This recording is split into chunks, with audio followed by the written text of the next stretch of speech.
Right, I suppose it's been about time to perhaps fill in and give another report. Oh, greetings everybody.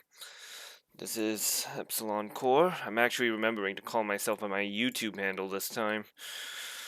Regardless, we've got quite a bit of progress since the last time. I was pretty happy with the reload system, and I'm happy to tell you that there has been quite a lot of progress made.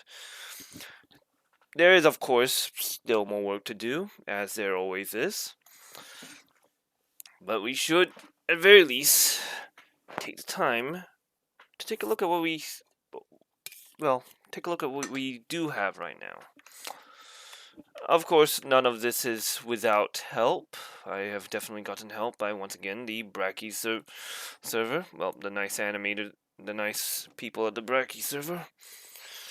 They have definitely, it's always useful being able to be in contact with other people who are also working on game development. Strangely enough, I think I get more help from being in the server than actually Brachy's videos themselves.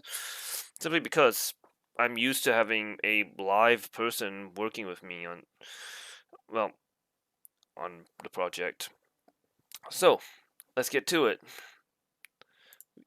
If you're wondering about this orange cube here, then this is the stand-in for our enemies. So, which meant that the enemy needed to be scripted. An important thing to remember here is this. This is a rigid body. And an important thing to note is that having a code that would detect things like contact or trigger will require at least the receiver of the script to have a rigid body. A rigid body is absolutely needed.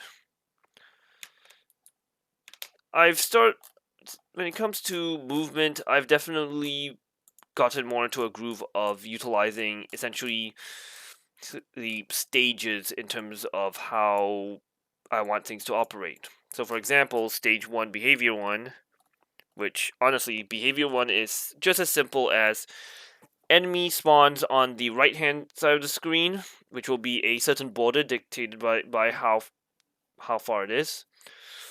So based on calculations, or well, not even calculations, if I were to bring this enemy all the way to here, which would be far enough to the right of the screen to qualify as its border, as well as just close enough that you'd be able to see the edge of the enemy.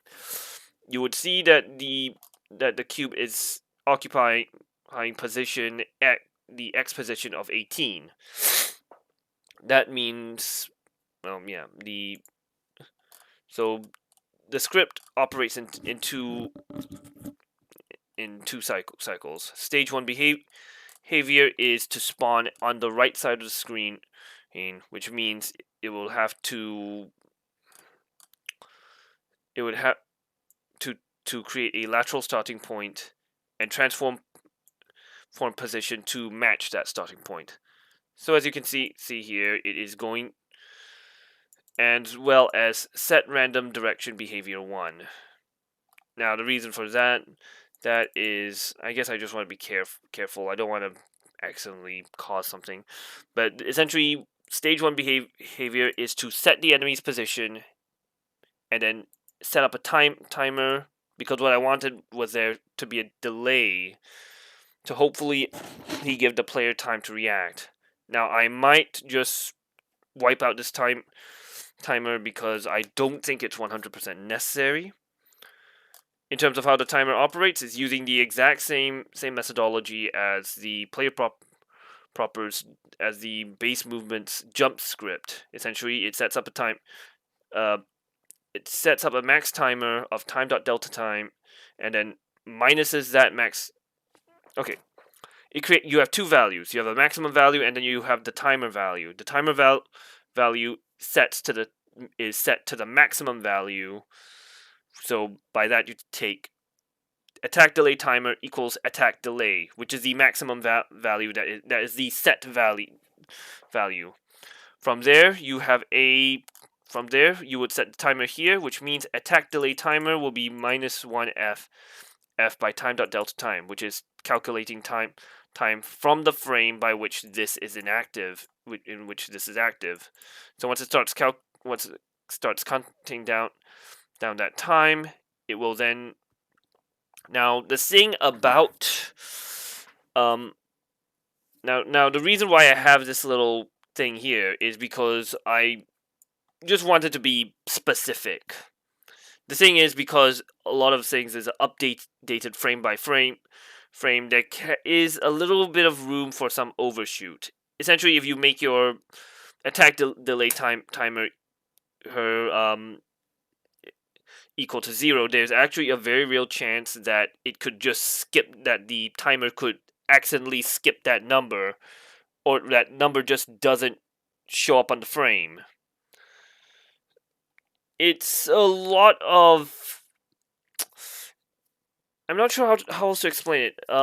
If you've ever seen animation, if you've ever seen old school animation, you'll notice that there are certain actions that are not represented in frames because it is. And you know what? I'm sure there's a better way to explain this, but I'm not the person to make that explanation. Simply put, I wanted to be specific about the timer. So I wanted to make sure that if it was less than 0, it would be at -1 and stay at -1. Essentially, that's the shutdown mechanism for the timer. So if it was to equal to -1, the timer is then kaput. It stops functioning.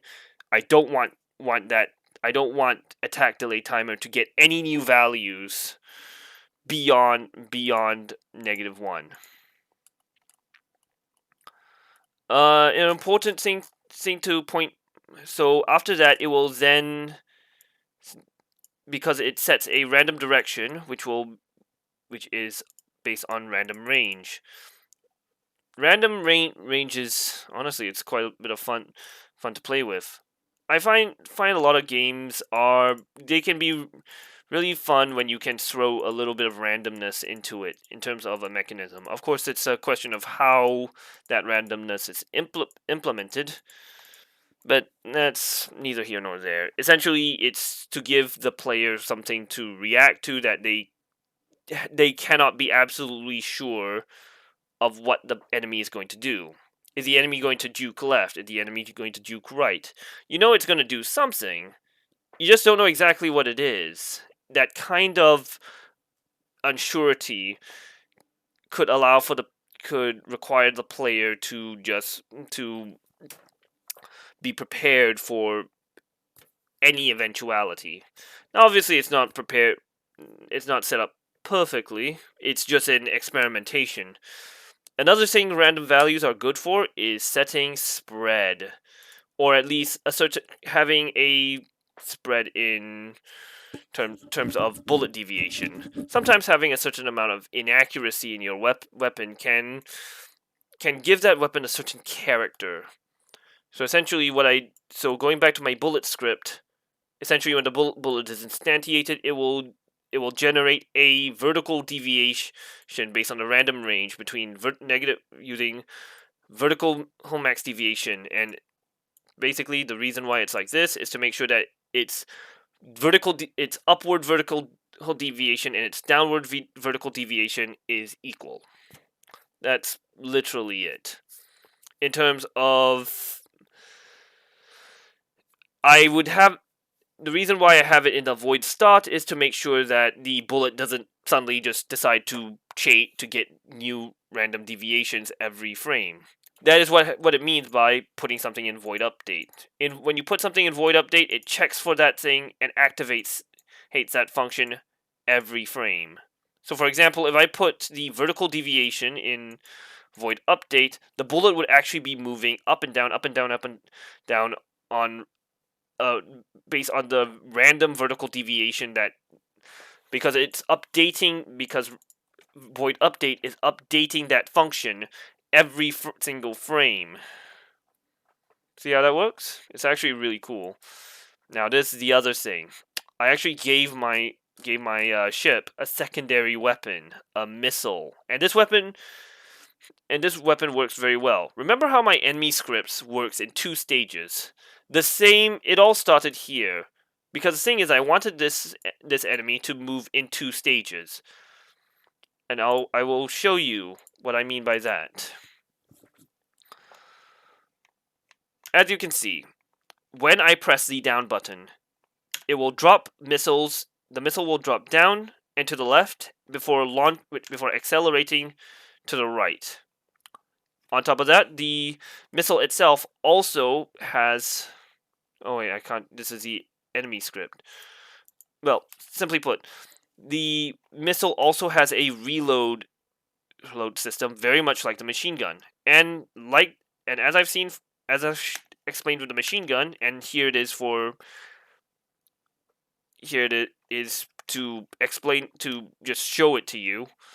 The machine gun has a random deviation. Now you notice that the enemy just destroyed it. That was because, well, obviously I shot it.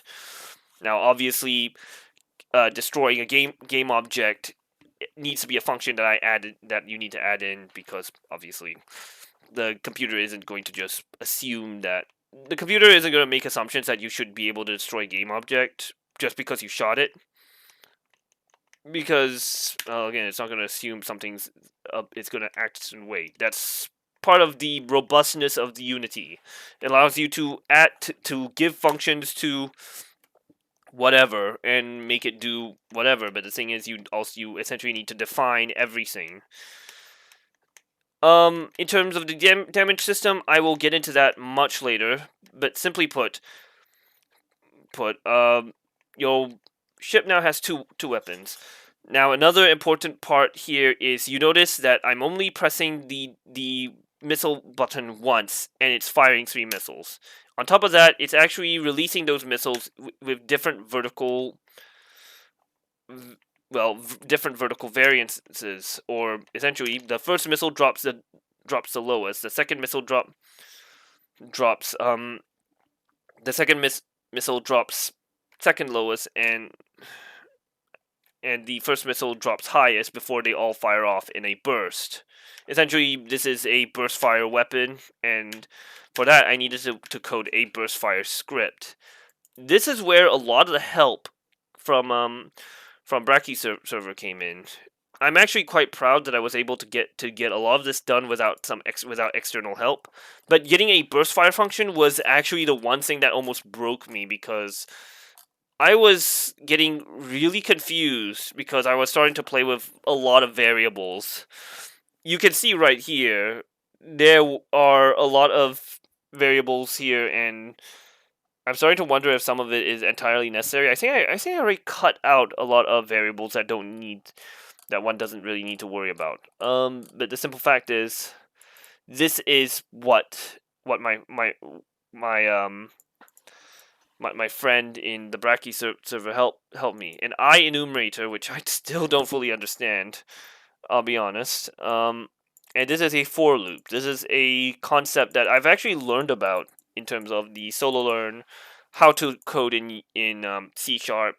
But the thing is, despite knowing something, there's a difference between knowing a function and being able to apply it in terms of C#. So this was my first time attempting to apply a function that I had learned, I had never applied in C# before.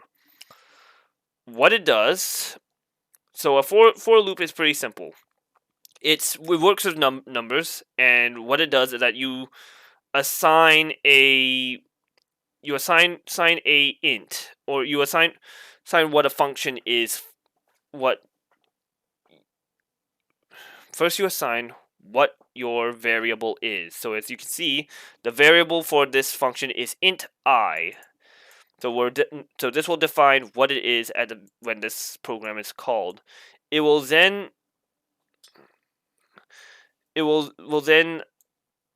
mark a a target, I suppose. So essentially, the target is if I is less than missile burst total.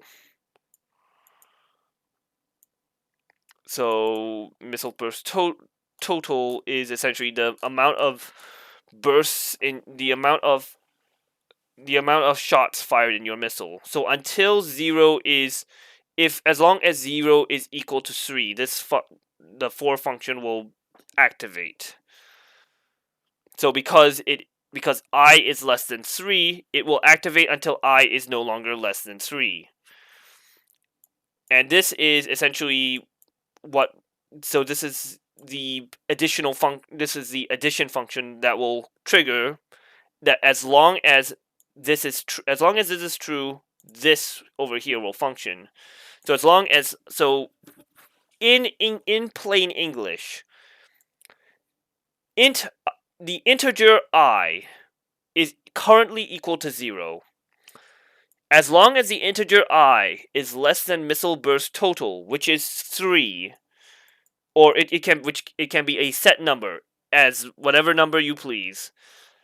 Right now the number is represented by the float missile burst total, or no, the integer missile burst total. So as long as I is less than missile burst total, then this will run I plus plus, which is I plus 1. So it's simple. So once again, simple English.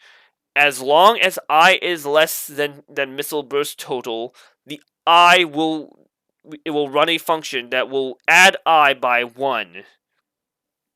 Does that make sense? I hope so. So under here, it essentially states what this will do. So essentially, every time I plus is added by 1, it will do these 3 functions here. It will fire a missile. So this is where the burst fire functionality comes from, and then it will actually grab a component from the missile script, which is missile reach position or missile reach pause. As you can see here, the way the missiles are coded here is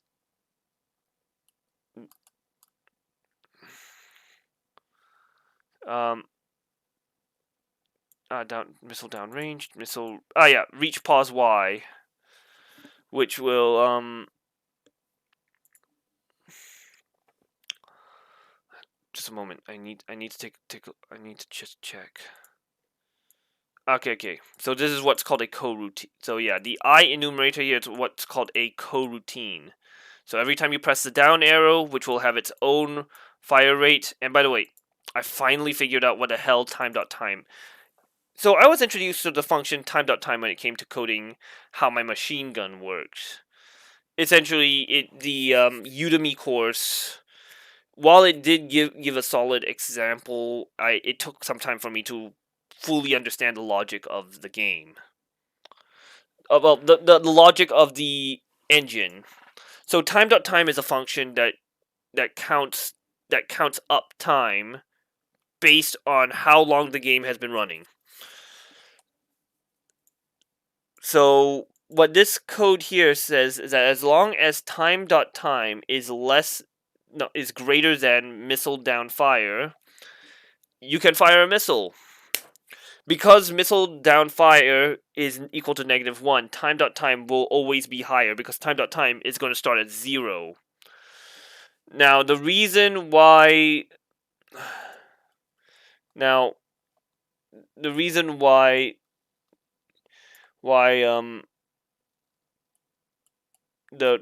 the way the fire rate works is around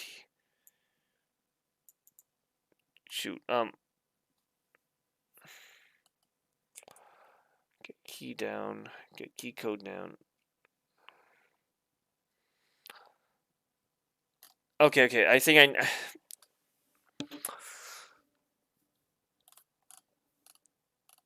yeah, here it is. Fire missile. So the thing is, when fire missiles is when So as long as time is more than missile down burst fire, it will enable, it will run the function start coroutine missile burst. Missile burst will then start will then operate, hey, the missile function. Every time the fire missile function is run, time is going to be plus missile down, is going to add a certain amount to missile down fire rate.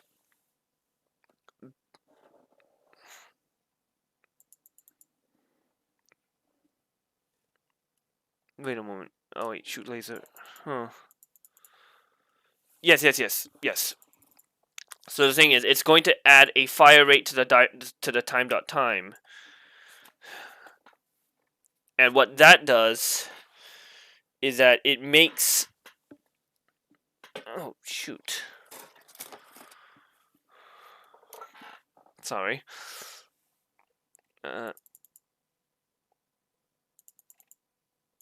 No, wait, no. Sorry.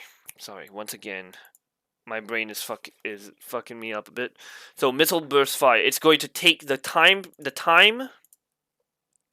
It's going to take the time in which it was fired and then add it by the fire rate. So, for example, let's say the fire rate is 5 seconds. You press the fire button. So now it will take the time in which the bullet has fired and add it by 5. So say you fire a bullet 3 seconds. So, okay. Game starts. 3 seconds pass. You fire a bullet. Cool, right? So because the missile down, or the bullet fire, or the bullet can fire function is -1, it will always be less than the time that the game is running. So 2 seconds in, you fire a bullet. What's going to happen here is that it's going to take the missile down fire function, take the time in which you fired it, which will be 2 seconds, 2 seconds since the game was running, and then add that by the fire rate. This will create a delay by which.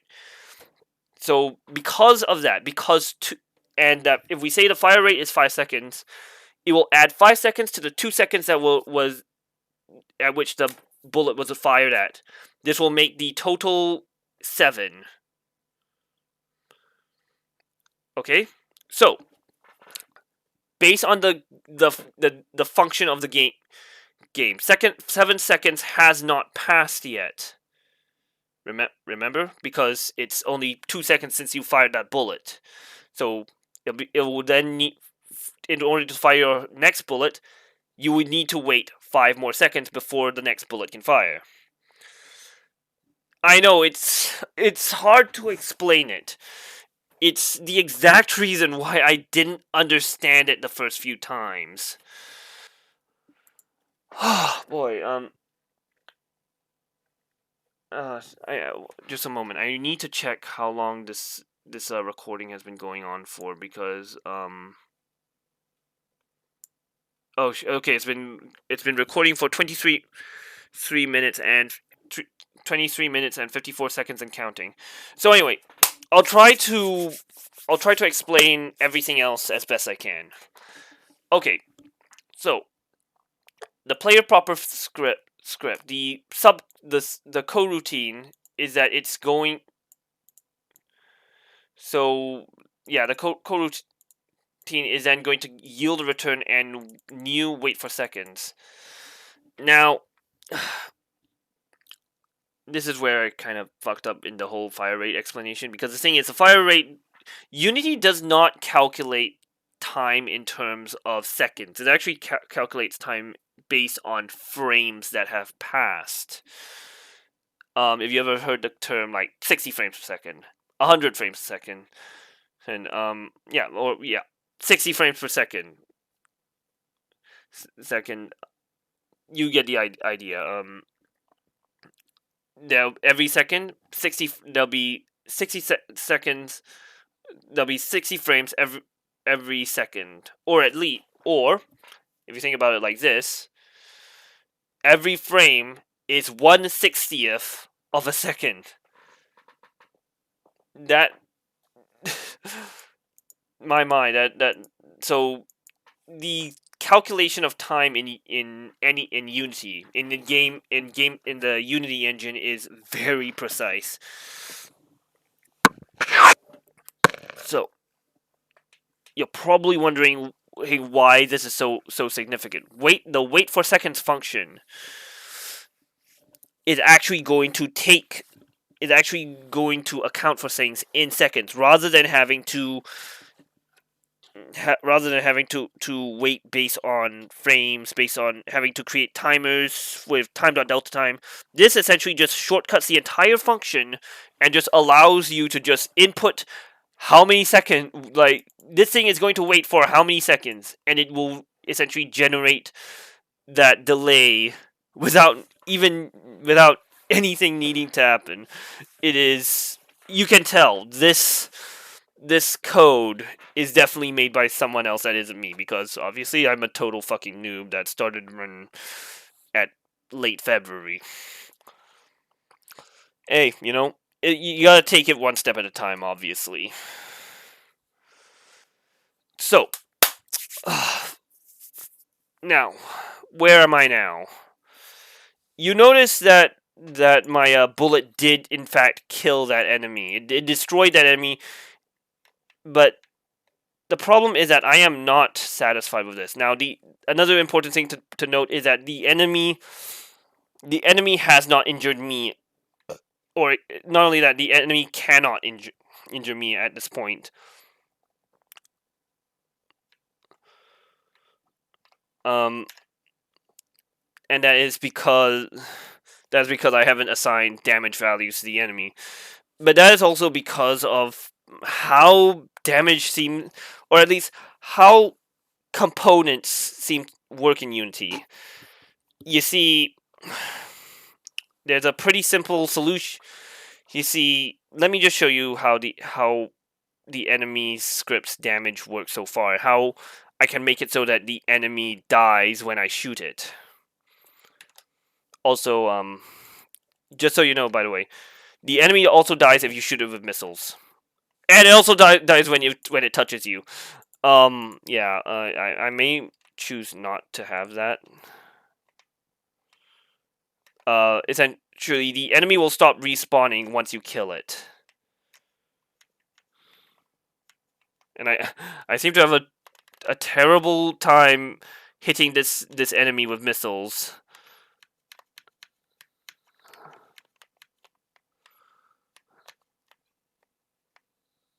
Alright, yeah. So as demonstrated there, the enemy will also die if you shoot it with missiles. Just to make absolute. Anyway, going on. I'm going to go into the enemy script. I'll explain what I did. So essentially, what's going on here is on private void on trigger enter. This is what identifies your collider. And as you can see, collider other. So this allows you to also identify if the tag is player, if tag is bullet, because the game can at very least it can identify, the collider can identify what it is it's contacted and can now assign. And this is all essentially this is all internal code, or at least internal damage values. So essentially, the enemy takes 20 damage because inside the enemy's code it reads 20 damage.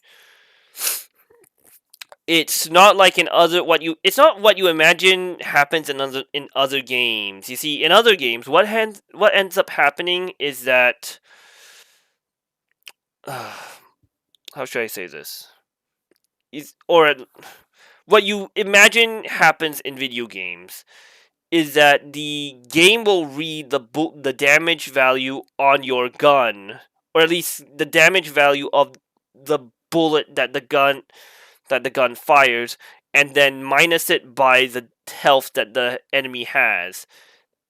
That is not what's happening here. The bullet isn't the damage script isn't on the bullet itself. The damage script is actually in the enemy script, and essentially the enemy is detecting if I get hit by a bullet, I'm going to minus off 20 damage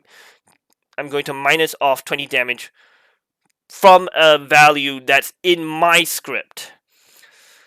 That is obviously not what I want. Now, this can work if you want a very simple damage system, but it would essentially require you to go through every enemy and just copy and paste this script. And if you want to add new bullets, if you want to add new damage numbers, you essentially have to go in to every enemy and just like put it in, or else it's just not gonna work.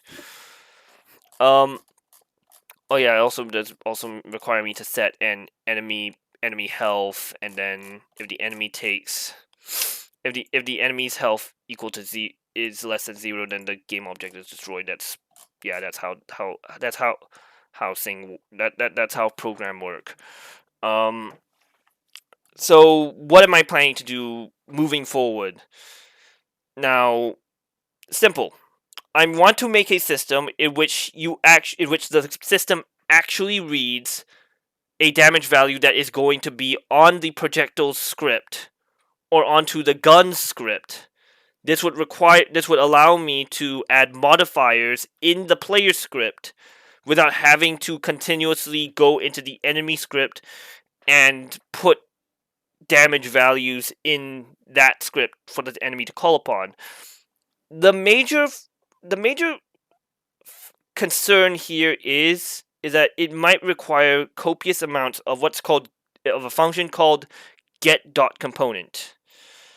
Get.component is a very greedy function, and based on what I've here, it's not a function that you want to get often. You don't want to do it a lot.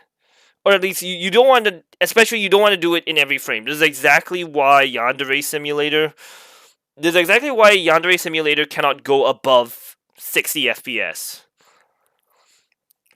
Or it cannot even touch 60 FPS. Because the enemy script has a ton of get.component.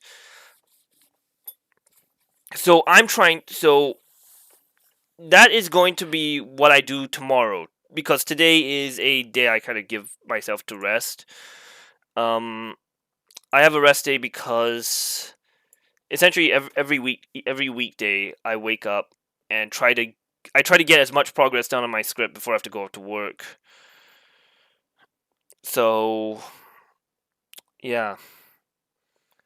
Again, this is a long road. It's a long road to go if you want to rock and roll. Or however the lyrics go. Fuck me. Thanks for sitting here listening to this rando just ramble on about code for like 33 fucking minutes. I'll get onto it. Yeah. Have a good day, folks.